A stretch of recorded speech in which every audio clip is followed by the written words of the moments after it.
Y bueno, seguimos en esta cobertura especial por las elecciones 2020 aquí en Reporte Austin. Y bueno, ya estamos en el día de las elecciones y la verdad es que quisimos salirnos un poquito de todo lo que tiene que ver con las noticias del día a día de dentro de lo que es Estados Unidos y ver las cosas un poco más a la distancia. Y por eso invitamos a alguien que seguramente usted recordará o seguramente usted conoce desde Madrid, España, Elías Hermida. Elías, qué gusto saludarte. Gracias por tenernos aquí en esta entrevista. Muchas gracias a ti, Mario. La verdad es que es una oportunidad maravillosa de recordar tiempos, bueno, pues no muy lejanos. Así es, te extrañamos y bueno, tú formas todavía parte de la comunidad hispana aquí en Austin. Ya llevas, ¿qué? ¿2 años ya en Madrid? Así es, dos Ya, años ya. ya llevas 2 años y bueno, eso me parece que es ideal para que tú, para contar con tu punto de vista, especialmente porque me parece que ya tienes la distancia para poder ver las cosas diferente a nosotros que estamos aquí metidos, que todo el día estamos escuchando ruido electoral, y lo llamo ruido porque se escucha todo, ¿no? Tanto cosas importantes como cosas realmente no importantes que nos llenan el día a día. Y justamente es la primera pregunta que te tengo que hacer, Elías, desde la distancia. Ahora sí que, ¿cómo nos ves? ¿Cómo ves estas elecciones, lo que está pasando aquí en Estados Unidos el día de hoy? Pues Mario, yo creo que más allá de cómo lo veo yo, porque como dices tú, sigo estando ligado a la comunidad en Austin, me gustaría hablar de cómo se ve aquí en Europa. Es decir, yo como un infiltrado aquí en Europa me he podido dar cuenta de cuál es la visión de la prensa europea, de la ciudadanía europea sobre qué es lo que sucede en Estados Unidos. Sabemos que Estados Unidos ha vivido casi 4 años atípicos, ¿no? Desde las elecciones del 2016, pocas personas se pudieron explicar, no nada más dentro de Estados Unidos, sino fuera de Estados Unidos, los resultados de las elecciones. Veían como un candidato verdaderamente eh, eh, extraño, diferente, podía imponerse en un país con cierto conservadurismo político, ¿no? En un sistema bastante normal, bastante común, cómo podría llegar Donald Trump y convertirse en el presidente de los Estados Unidos. Desde ahí comenzó esta especie de incredulidad por parte de los europeos de cómo es posible que una persona con esas características, que nunca ha estado en la política, que habla de ciertos temas, que habla de cierta manera, que se expresa con ciertas frases o ciertas palabras, pueda ser elegido por la mayoría. Y desde ahí para mí fue una labor muy interesante poder intercambiar opiniones con las personas con las que tengo comunicación aquí, pues desde entender que, por ejemplo, la mayoría no lo eligió, ¿no? Desde ahí parte esa catarsis a la hora de ver las elecciones en los Estados Unidos. No entender que la mayoría de la población no es la que elige, sino que es un colegio electoral o colegios electorales los que eligen indirectamente al presidente. Entonces, desde ahí partimos de un punto donde quizá a los europeos les cuesta un poco trabajo entender que una persona que llega a ser el líder más importante del planeta, pues pueda llegar así a la presidencia, sin el voto de la mayoría. Desde ahí arrancamos, no podría yo decir mal, pero desde una posición extraña. Y ya luego el desarrollo de la presidencia de Donald Trump, con todos esos exabruptos en su política internacional, más allá de la política interna que yo puedo seguir, que puedo hasta cierto punto entender por haber vivido ahí tantos años, todo lo que sucedió con la política internacional, pues el salirse de los acuerdos del cambio climático en el Acuerdo de París, o de darle la espalda a la OTAN o a China, o de repente alejarse y luego acercarse a Corea del Norte. Todos esos movimientos, todos esos especie de bandazos, que puedes calificarlos como parte de una estrategia o no, pues no dejaron de ser bastante extraños que sucedieran en un corto lapso de tiempo. Creo que Europa se extrañó mucho de que habiendo tenido a un socio, a un aliado de tantos años del otro lado del Atlántico como los Estados Unidos, de repente se presentara con un líder que no necesariamente estuviera alineado con los intereses de la alianza, por ejemplo, el Tratado del Atlántico Norte.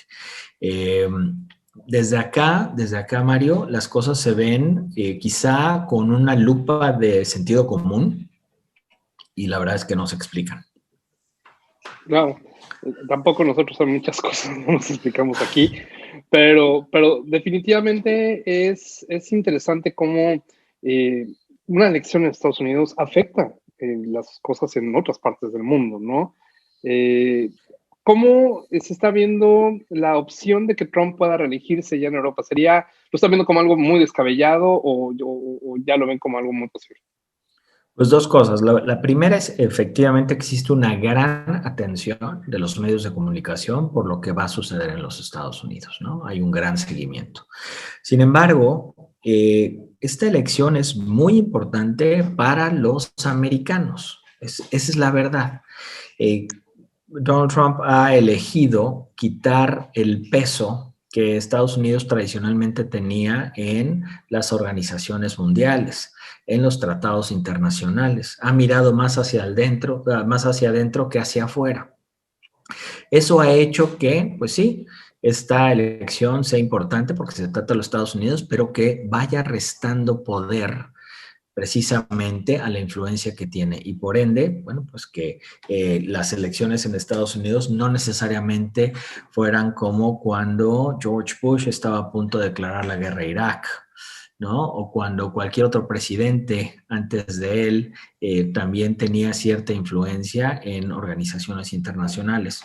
La verdad es que sí, todo el mundo está atento para ver cuál es no por llamarlo ocurrencia, sino cuál es la nueva política de los Estados Unidos con respecto a la comunidad internacional y por eso llama la atención. Pero hablando de las elecciones, la verdad es que yo quisiera pensar que más que imaginarse un futuro en cuanto a las relaciones internacionales, en cuanto a un cambio en las relaciones internacionales, la atención es anecdótica.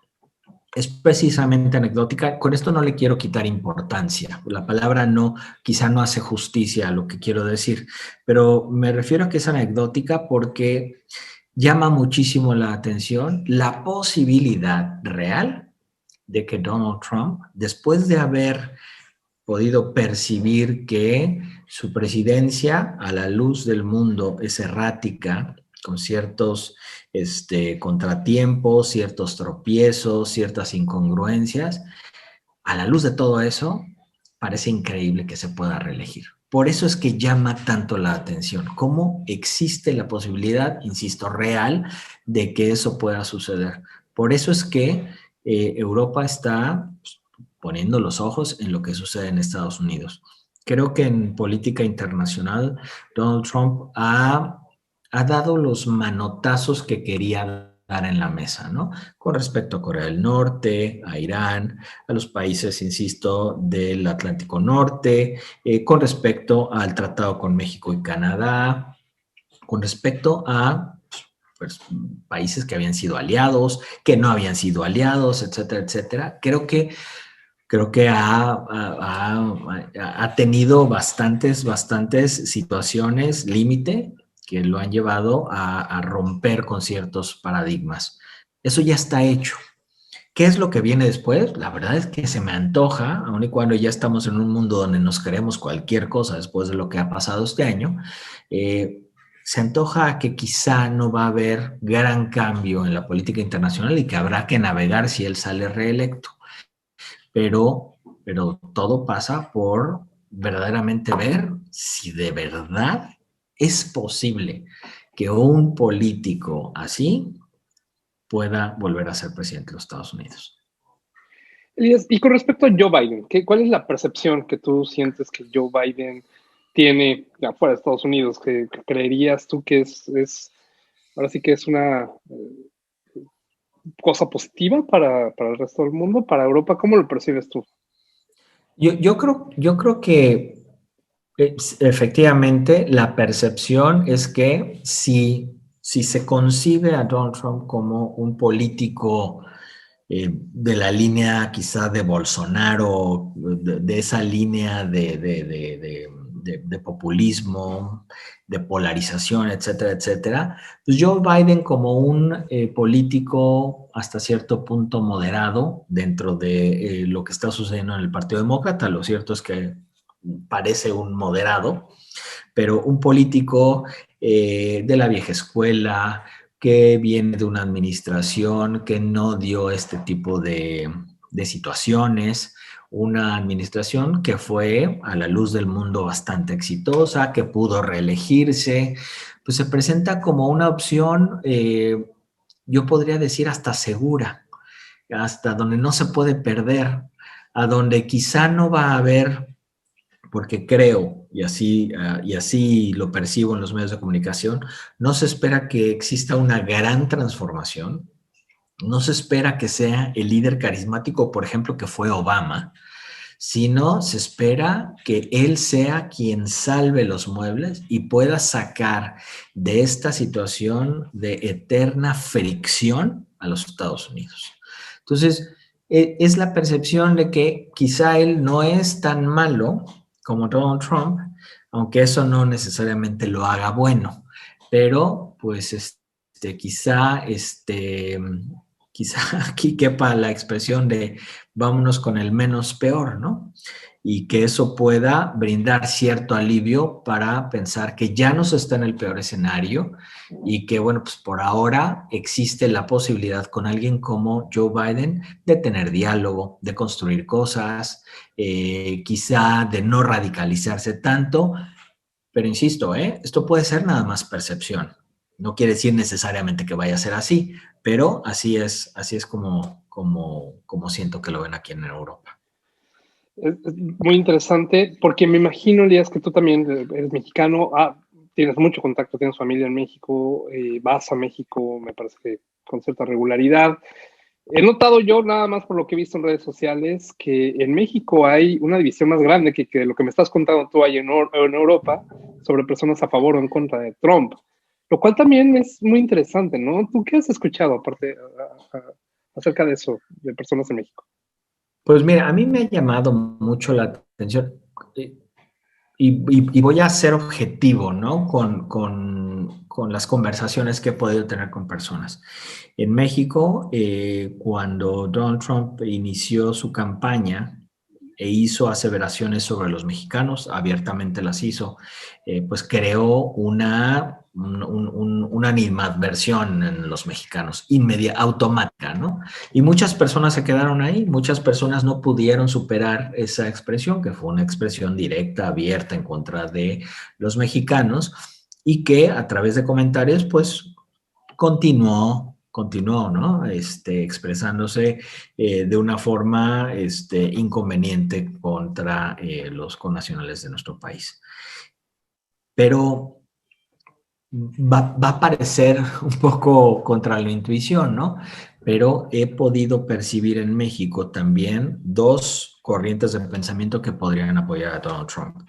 El primero es una línea conservadora, donde efectivamente Donald Trump, aunque él quizá no comulgue con ciertos principios conservadores, pues ha impuesto una agenda conservadora en muchos aspectos y eso podría alinearse con muchas personas. Personas que dicen preferimos votar o preferiríamos, si pudiéramos, votar por alguien como Donald Trump para que esa agenda conservadora pueda seguir adelante. Eso por un lado. Y por el otro lado, seguramente, bueno, pues tú estás al tanto de cuáles han sido los principales movimientos legales o judiciales en los Estados Unidos con respecto a políticos o funcionarios de alto nivel de México que recientemente han sido detenidos en los Estados Unidos. Y estas personas con las que he podido hablar, pues sienten como Donald Trump está siendo una especie de amigo para poder castigar a los funcionarios que tengan algunas cuentas pendientes. y que pudiera servir como vehículo, como herramienta para poder llevar a la justicia sin que en México pues entré en una dinámica que sería difícil, que sería compleja, evidentemente, porque estamos hablando de funcionarios de administraciones pasadas, políticos de gobiernos pasados, donde pues como en cualquier otro país, las cosas no serían de terciopelo. Entonces, que Donald Trump ayudando al gobierno mexicano y basándose en temas judiciales, pudiera llevar a la corte a personas, bueno, pues que pudieran responder por algunos delitos cometidos en contra de la población mexicana o en contra de la administración pública. Yo nunca me hubiera, no me hubiera pensado, sobre todo en este segundo escenario, nunca me hubiera pensado que hubiera personas que lo perciben así, pero pues puedo entender la forma pragmática en la que ven cómo Donald Trump puede ayudar por ese lado, que ya el sistema americano lo está haciendo, y bueno, pues que eso traería alivio para personas que piensan que pues que hay que hacer justicia de esa manera, ¿no? Impresionante, ¿no? Que todo lo que es el discurso del muro, con que México va a pagar el muro, todo lo que se ha dicho, incluso también en países de Centroamérica, que ha detenido el apoyo monetario, económico, de asistencia de Estados Unidos a México y Centroamérica, y realmente eso no ha afectado en muchas personas el cómo ven una reelección de Trump, ¿no? Es algo que estamos viendo incluso aquí con los latinos, ¿no? Aquí, por ejemplo, muchos cubanos, muchos venezolanos sienten que Trump es el que puede ayudar a derrocar las dictaduras de Maduro o la dictadura cubana, y sienten que incluso Joe Biden en una campaña de desinformación era hasta cercano, ¿no? Al socialismo y esto, bueno, esto es lo que está ocurriendo, ¿no? Incluso aquí en los Estados Unidos. Y te puedes imaginar cualquier cosa, es decir, si pudieras imaginarte a un presidente que pudiera hacer algo así como lo que acabas de mencionar en Venezuela o en Cuba, pues sí pensarías en alguien de la personalidad o del corte de la administración de Donald Trump, ¿no? Quizá con algunos otros políticos hubieras pensado que no, que privaba pues la conversación, pero la verdad es que si Donald Trump nos ha podido demostrar algo y en lo que todo mundo podrá coincidir, es que no sabes qué es lo que viene. No te puedes esperar qué es lo que viene. Y en ese sentido, pues sí, habrá muchísimas personas que tienen esperanza en que pudiera suceder algo en ese sentido y te puedo decir que esa esperanza no quiere decir que esté sobre hechos, pero sí está sobre la evidencia de que Donald Trump se sale de cualquier esquema y podría pues hacer cosas que quizá otros ni siquiera podrían pensar. Y cabe señalar que realmente sí suena contradictorio, porque si alguien ha querido durante su administración unirse a gobiernos autoritarios y de dictadores, pues ha sido Donald Trump, ¿no? Hay que recordar la amistad con el primer ministro de Corea del Norte, ¿no? O esta amistad de alguna forma con Vladimir Putin. Eh, Digo, son personas verdaderamente autoritarias, ¿no? Sí, bueno, volvemos exactamente a lo mismo. La administración de las relaciones internacionales de Estados Unidos ha sido atípica, ha sido inexplicable. Es cierto que la tensión con Corea del Norte se llegó a un punto tremendo, incluso durante el gobierno del presidente Obama, y la verdad es que, pues, tal parece que la amenaza, no sabemos cómo la historia va a juzgar o a quién le va a dar la razón, pero pues la amenaza está estacionada, ¿no?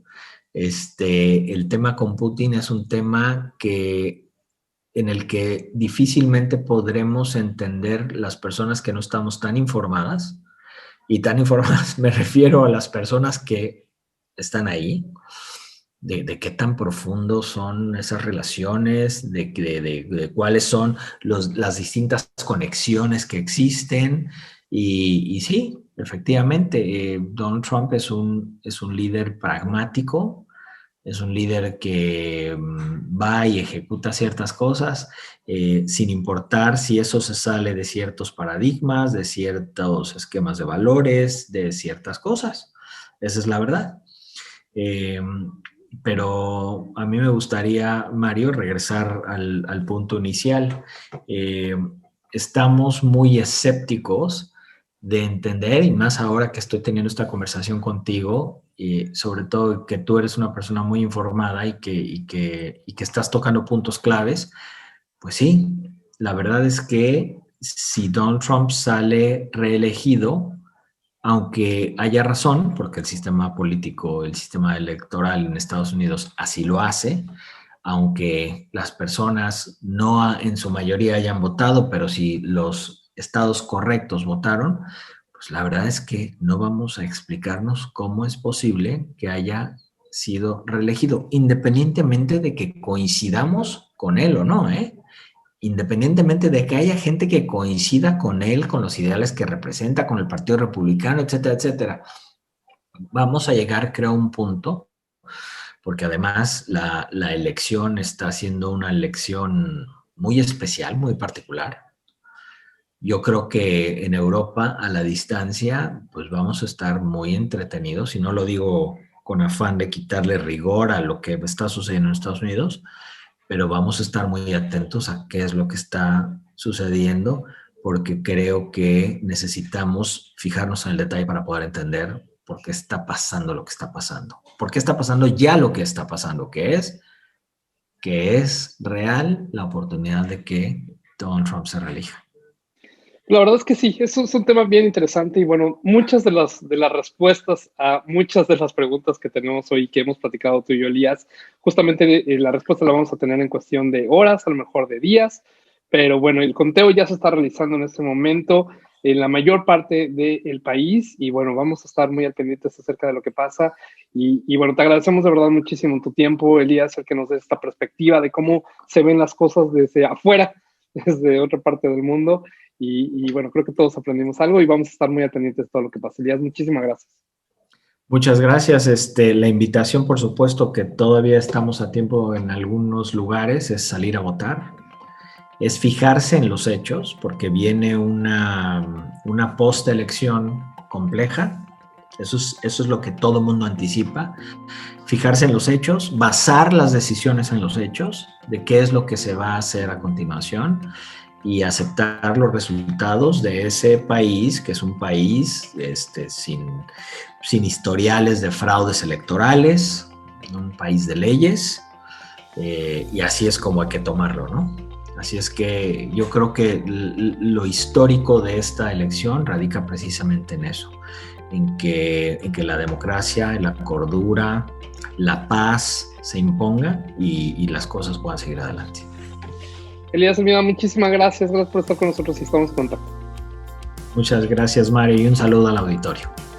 Gracias, sigan.